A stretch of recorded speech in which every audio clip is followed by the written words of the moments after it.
de la Clínica Las Condes, es la encargada del programa Fellow de Radiología Pediátrica de la Universidad de Chile, Clínica Las Condes, expresidenta del SLARP y maestra de la radiología chilena. Y en esta ocasión la doctora nos va a hablar de enfermedad inflamatoria intestinal en niños. Hola, buenas tardes. Muchas gracias al comité organizador por la invitación. Vamos a revisar este tema que es un poco menos entretenido que los anteriores, pero espero que lo podamos desarmar bien.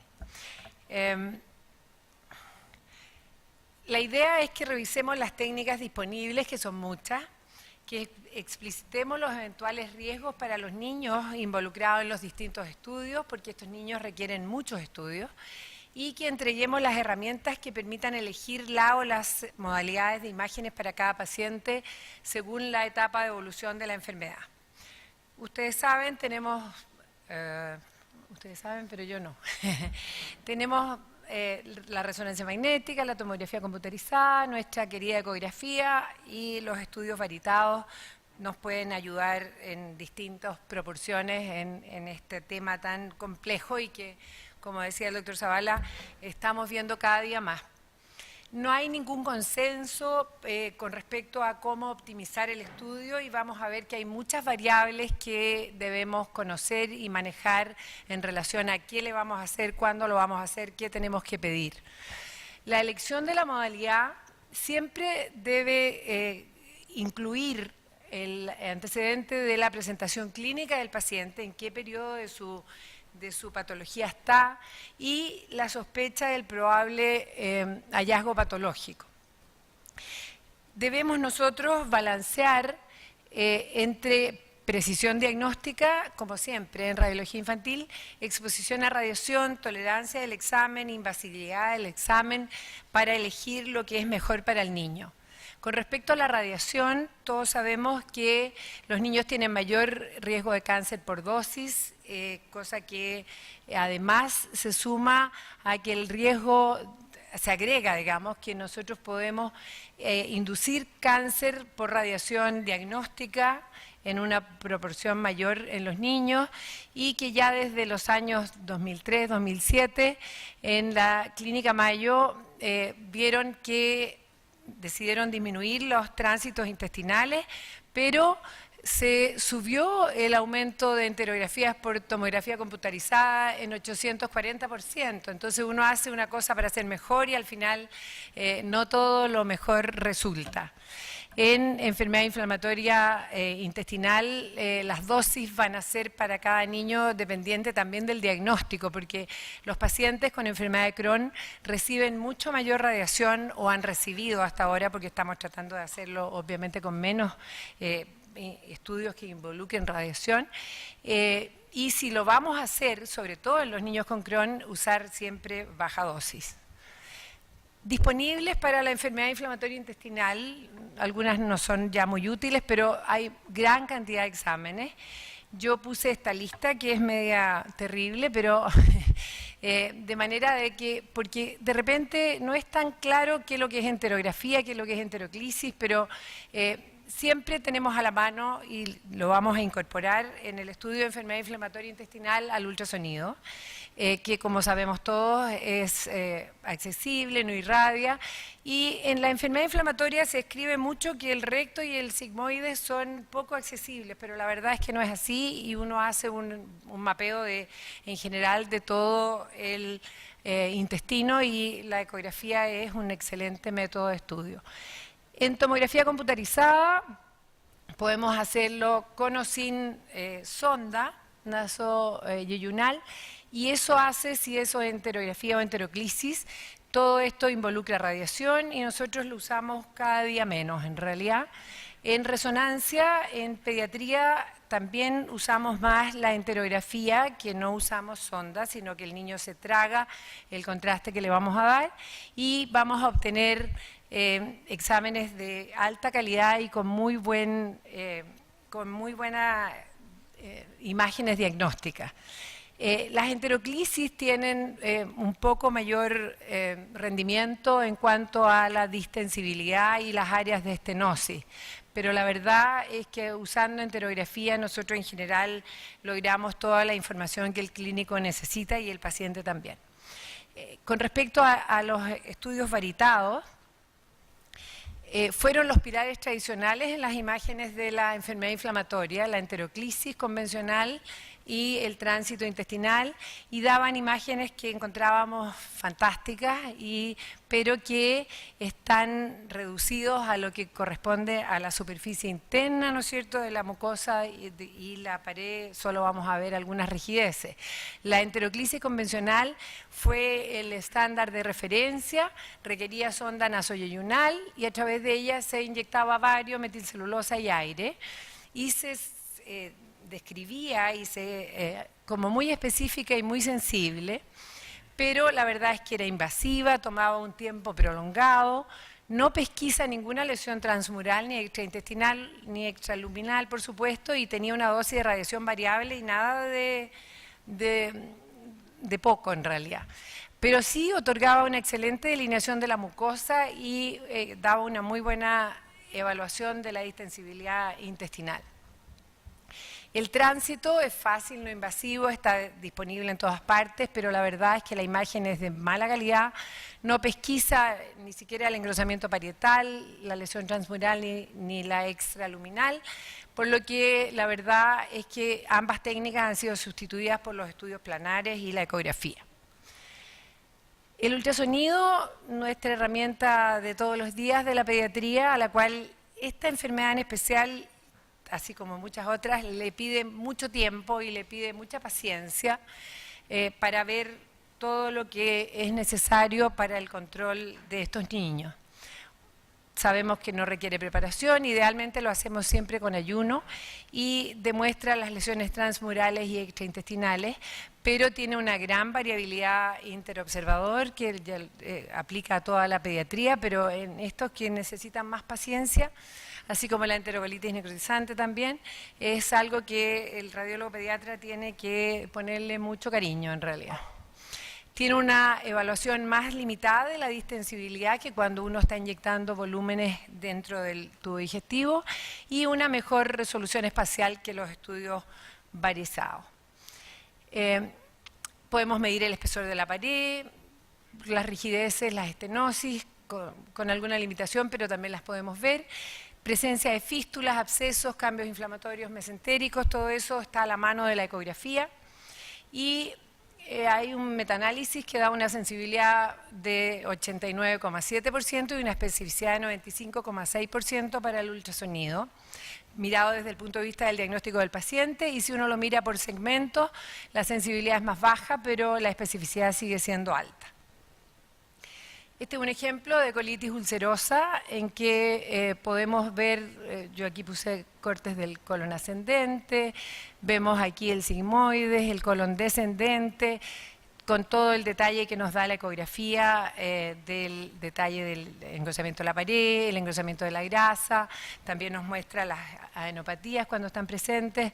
En la enfermedad de Crohn vemos que el compromiso, por ejemplo, en este caso del hilo distal, está con gran alteración transmural. Se fijan que están perdidos los contornos, hay zonas en que la pared se ve claramente engrosada, pero la grasa está muy engrosada, y en este otro paciente uno es capaz de ver las fístulas y las colecciones con un gran engrosamiento de la grasa mesentérica y alteraciones parietales evidentes de la enfermedad de Crohn.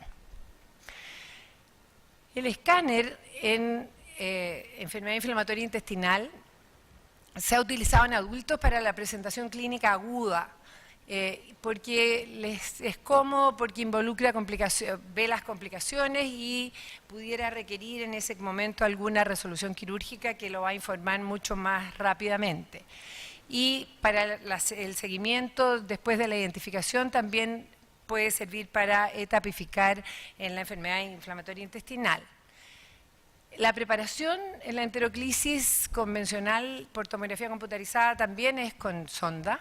se usan antiespasmódicos y contraste de baja densidad, y la sensibilidad es bastante aceptable con una especificidad alta, especialmente si uno lo mira como diagnóstico paciente.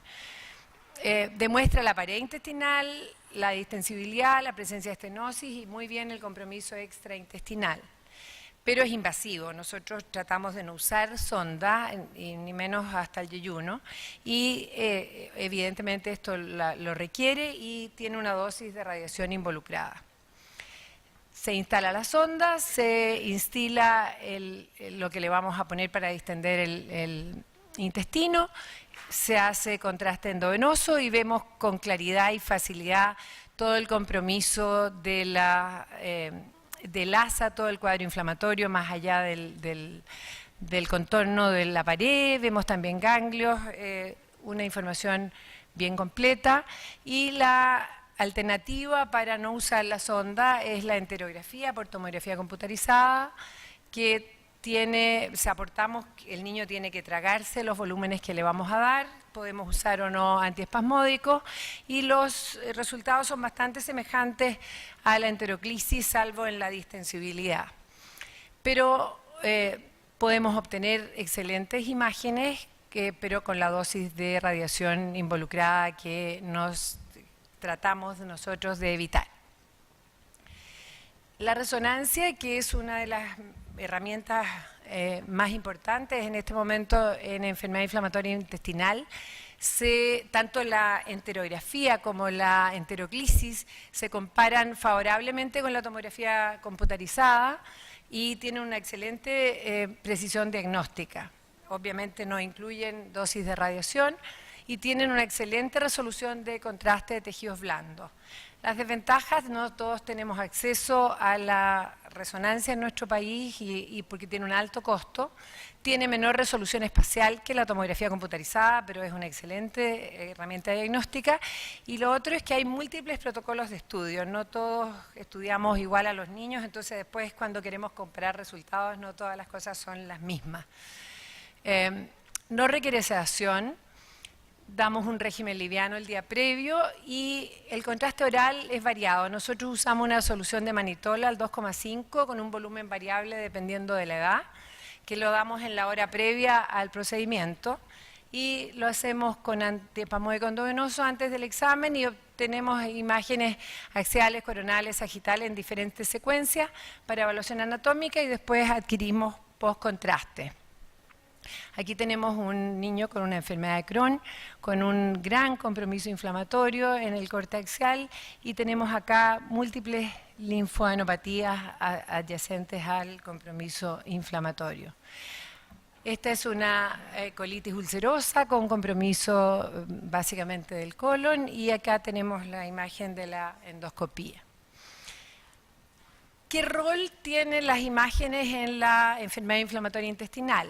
Inicialmente se utilizaban para evaluar las asas difíciles de ver en la endoscopía, pero la verdad es que en la actualidad las imágenes son un componente importante de la evaluación diagnóstica de los pacientes, pasaron a ser un pilar en el manejo de los pacientes, porque permiten una evaluación completa del tracto gastrointestinal desde el estómago hasta el ano, en un solo examen, porque otorgan una representación muy precisa de la pared y del lumen intestinal.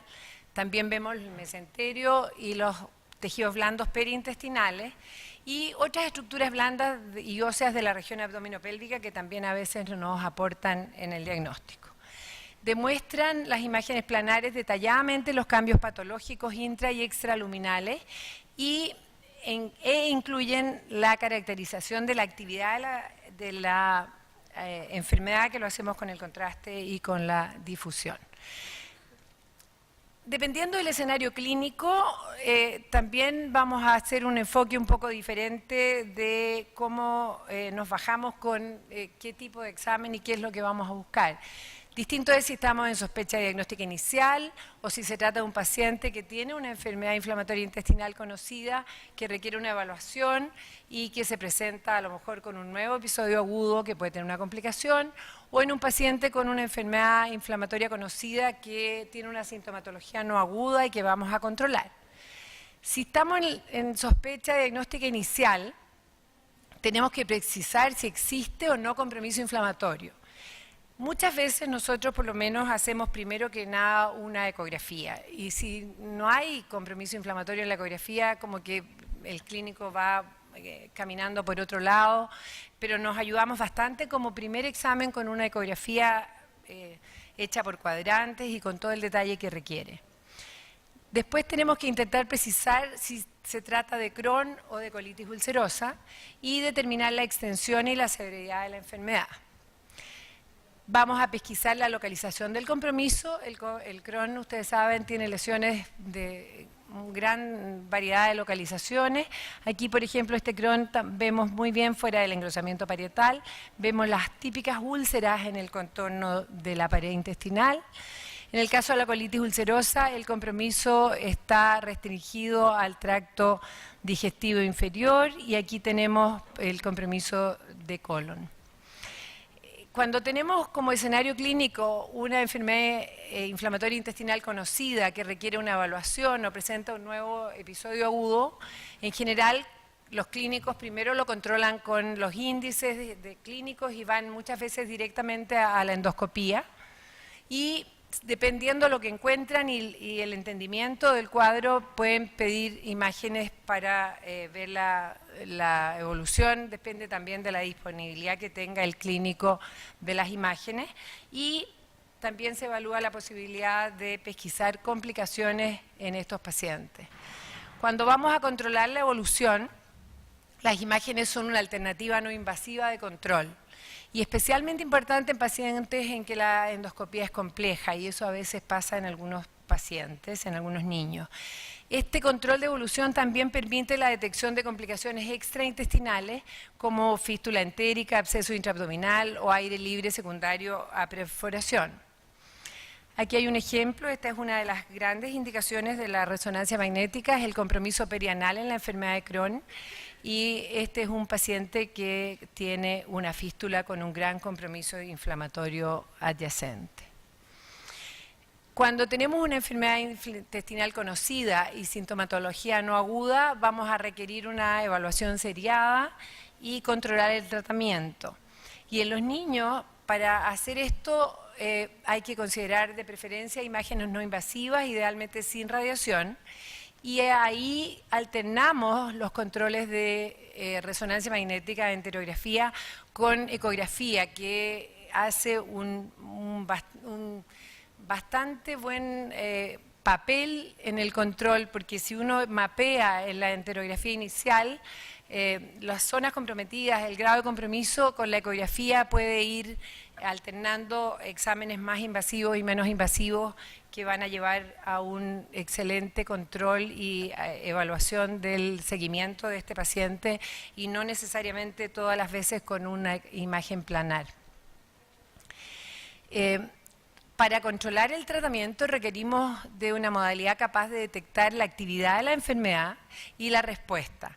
Y eso la resonancia magnética de la enterografía lo da maravillosamente. Estos son 3 momentos de control del mismo paciente, como vemos la disminución de las alteraciones inflamatorias de una manera muy fácil y muy evidente.